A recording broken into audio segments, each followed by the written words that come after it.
Hey everybody, welcome back to Sparks Fire and Bale and Wire. We pick up where we left off with the last video, modifying this oil filter adapter plate, getting that mounted on. Today we're going to address the oil pump. Got an original Mopar pump here, part 428, 6589, in case anybody wants to know that. That gasket, the drive shaft from the cam comes up through that hole there.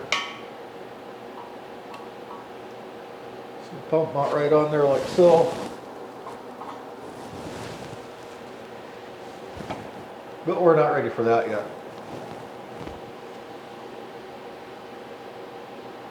A few tricks to do here first.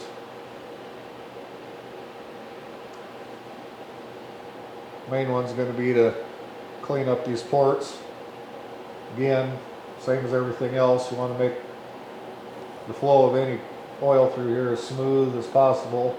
Prevents cavitation, prevents aeration of the oil, and it just promotes good oil pressure in your engine.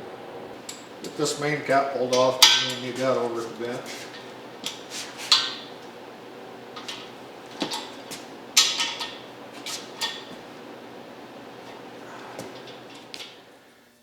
I'm going to start just using the gasket that comes with this. Do a little gasket matching just like you would the ports on an intake or exhaust manifold.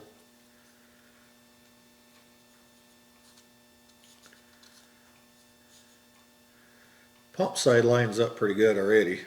Just a little bit right there. But the main cap, see, is quite a ways off.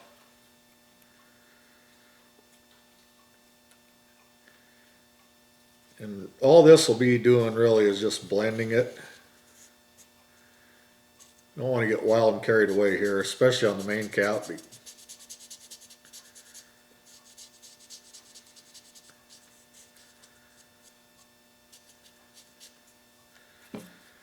Especially on the main cap because there's a lot of strength there.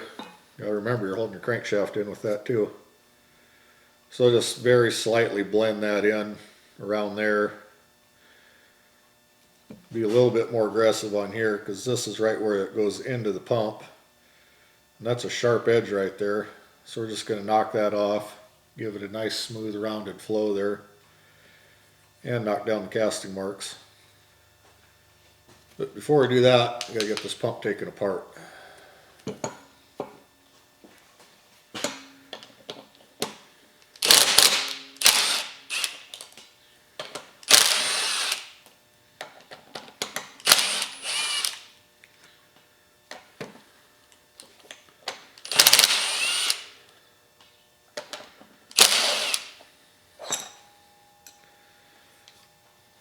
For the most part, can you take a pump right out of the box and use it? Yeah, you can. But as you've seen already, these are 5 quarter 20 bolts, hold that cover on. They weren't super tight, no Loctite, nothing. And if those come loose and allow oil to start shooting out the side, there's oil pressure loss right there. Why risk that?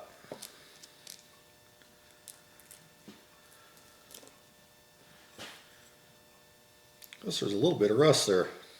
Not impressed much by that either. Next we'll get this cotter kit pin out. There's a core plug in there. That's your pressure bypass spring in there. So we'll get all that tore out next.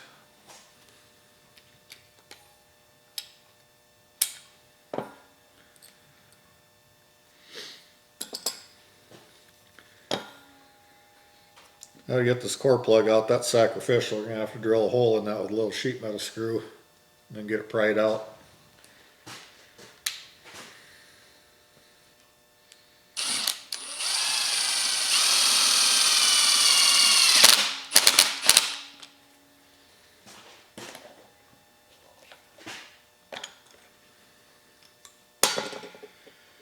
There's that.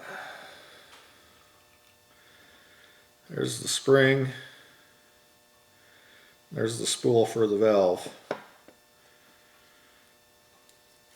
So we'll just set these aside for now. So definitely don't want this getting scratched, rolling off on the floor, anything like that.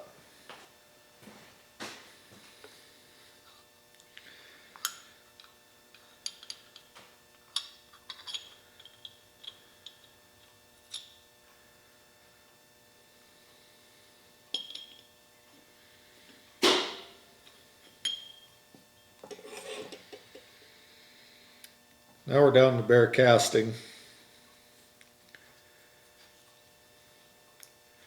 The outlet goes through here, up into here. These also got really rough edges. Intake is on this side. You got rough castings there where the pickup comes in. It's a big burr there. So get all this cleaned out of there, just smooth everything up. Anything that looks like it'll promote smoother oil flow will do. Thing here will be very cautious not to hit any of these machine surfaces where the gears go in the rotor.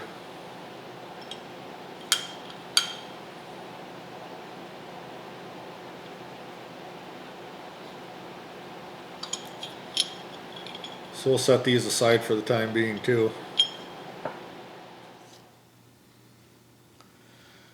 Another thing to note here, I don't know if this is showing up on camera or not.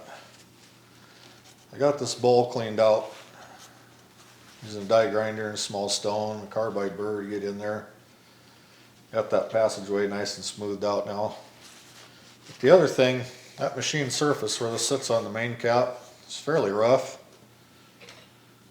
So I'm taking a good quality single cut file, make sure it's flat on there, and I've gone across it. I don't know if you can see or not, but there's a low spot right there. So I will keep working this back and forth in a cross pattern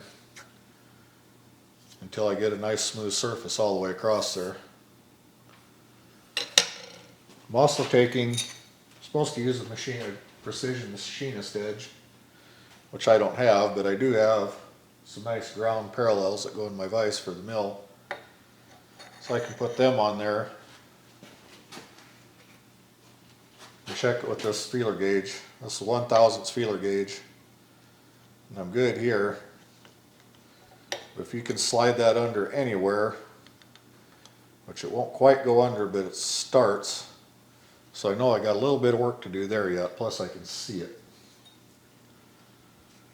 So I'll get that done, bring you back.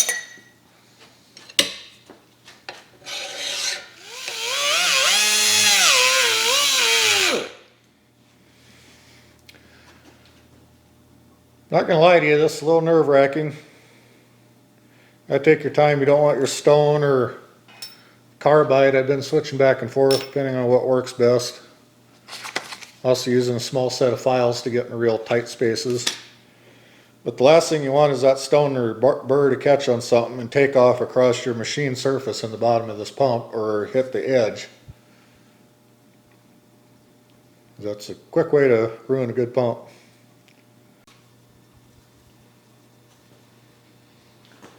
Okay, now that the pump is all cleaned up, I got it temporarily mounted on the main cap just so I could hold it better. Put a rag around it very lightly, put it in the vise. Should be good enough for reassembly. Got everything cleaned up good. Chase the threads out, same as you would anything else. Now I'll begin by putting that pressure relief valve back in. A new cap and spring. Mopar part number P.2.Bluprinting. That includes the new cap, which I had to ruin the original to get it out, and a replacement spring. The blue spring is the stock one. This one's for a higher pressure rating. So, give this a light coat of oil.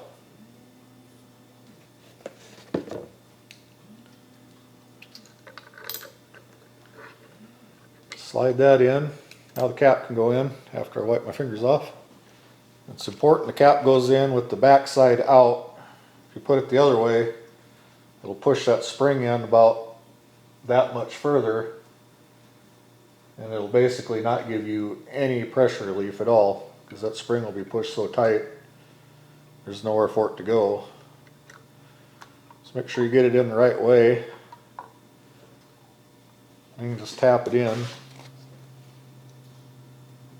Small socket will work fine. 7/16 actually works really good, but now I need a hammer to tap it in with.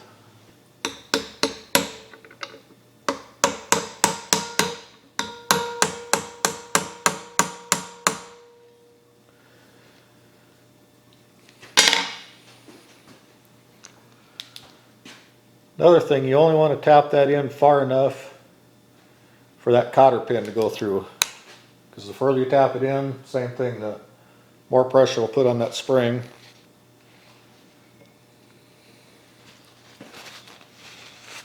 It'll give you too much oil pressure.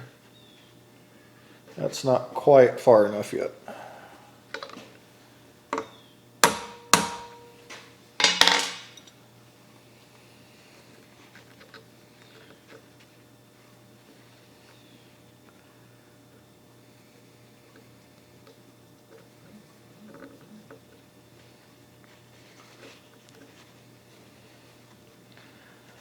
Okay, there we go. I'll just bend that over. The spring is in. Now this surface here, I didn't do anything with, because when you drop the gears in, my clearance is already as tight as I want it to be.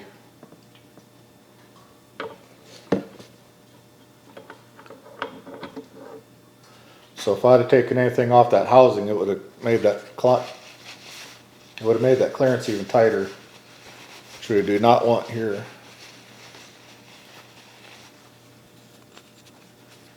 I did smooth up this half of the lid though. It wasn't bad, but I just touched it up anyway.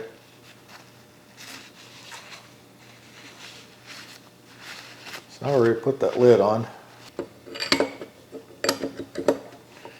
Another thing I'm going to do is take that pump drive shaft gear, make sure everything works. No binding, everything works nice and smooth. A little bit more oil in there.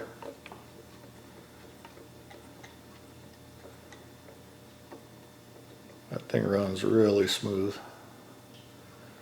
That's nice, I'm happy with that. A lot of guys will take grease and pack in here for a new pump so it draws up oil. Well, one, you really don't want to shove a big glob of grease up in your engine somewhere where it might block off another passage and take who knows how long to get flushed out. Two, if this pump won't draw a vacuum on its own to prime itself, then them clearances are not good enough, which I did check. You pull the rotor off to the side and slip a feeler gauge in there. You don't want more than a couple thousandths of an inch. If you do, you're not going to draw, it's not going to suck oil up out of the pan like it should. So if you got that much clearance, this can go in a pile of Chevy parts. But we're good here. So the last step, we throw the lid on it and call it good.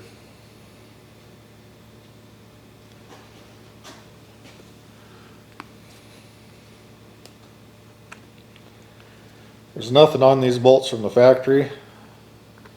I'm going to put a little dab of blue Loctite on each one, just for my peace of mind. Last step here will be to torque these bolts down, the old crissy-cross pattern.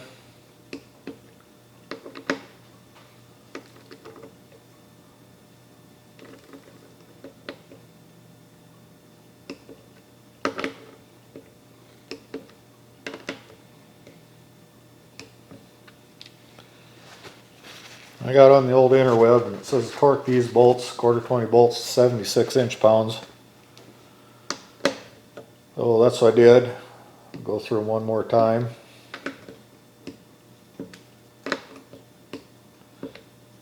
if you can hear that click or not on camera, but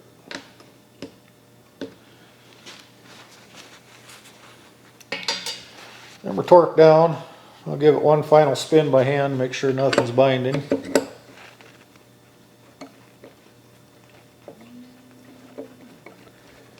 And it's good. I can even hear it trying to draw on the,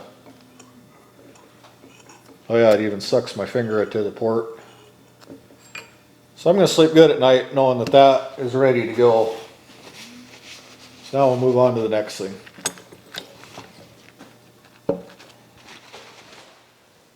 Well, the engine's bagged up, so that means it's time to end this video. Thanks for watching, everybody. Next time, we'll get the crank put in maybe. So make sure you tune in for that one. Everybody have a great day. Catch you next time.